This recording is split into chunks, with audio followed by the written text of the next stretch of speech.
मुंहिंजे ख़्याल में त असांजी शाइरी तमामु घणी जेकी आहे सो माण्हू जे हुसन ते थियल आहे, माण्हू जी सूंहं ते थियल आहे ऐं माण्हू जी हुसन भरियुनि जेके अदाऊं आहिनि उन ते थियल आहिनि।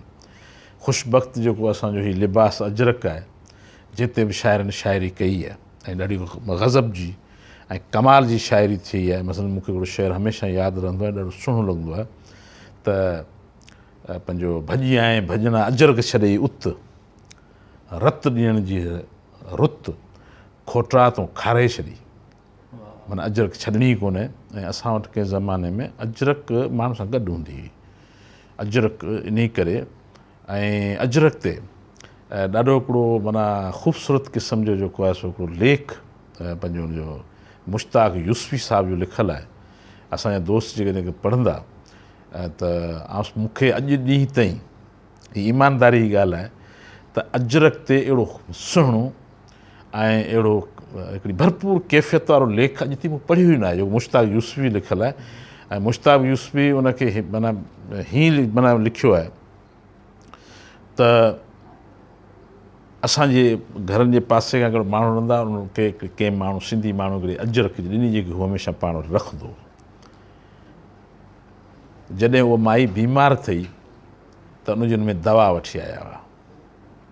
जॾहिं हुन पंहिंजी छोकिरी उथारी हुई तॾहिं हुनजो मुड़ुसु अजरक शहर में खणी वियो। उन में पंहिंजी धीअ जा जेके आहिनि सो जहेज़ जो ऐं ॾेज जा ज़ेवर वठी खणी आया हुआ।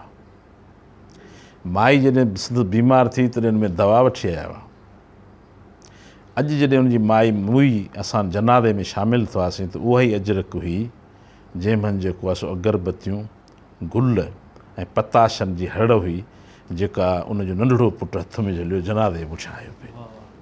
माना इहा ई हुन अजरक जो जेको इस्तेमालु ॿुधायो ऐं इहा ई ॻाल्हि आहे। माना असांखे दवा ठीकु आहे जेकॾहिं को माण्हू मरी पए त असीं हुन ते अजरक विझंदा आहियूं।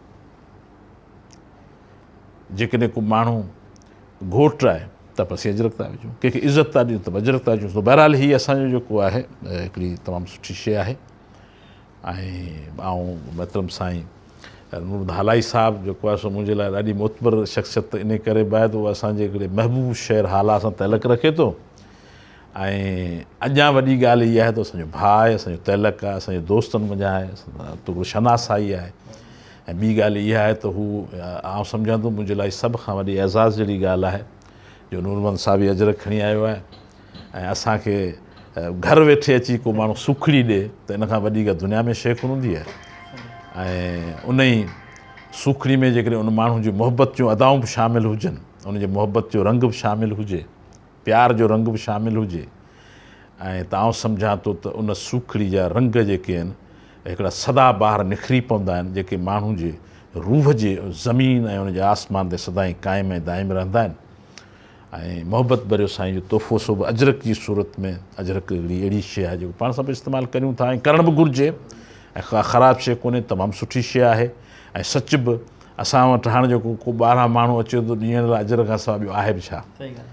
ऐं इहा हिकिड़ी सुठी सॼी सिंध में हिकिड़ो सुठो हिकिड़ो माना हिकिड़ो किस्सो हलियो आहे त मुख़्तलिफ़ कम्यूनिटियुनि जा असांजा जेके बि दोस्त मौजूदु वेठा आहिनि, इहा उनजी महिरबानी आहे जो असांजे हिन सक़ाफ़ती वर्से खे सभिनी क़बूलु कयो आहे। कराची में, लाहौर में, किथे बि वञो अधु पंजाब में अजरक मूं ॾिठी आहे।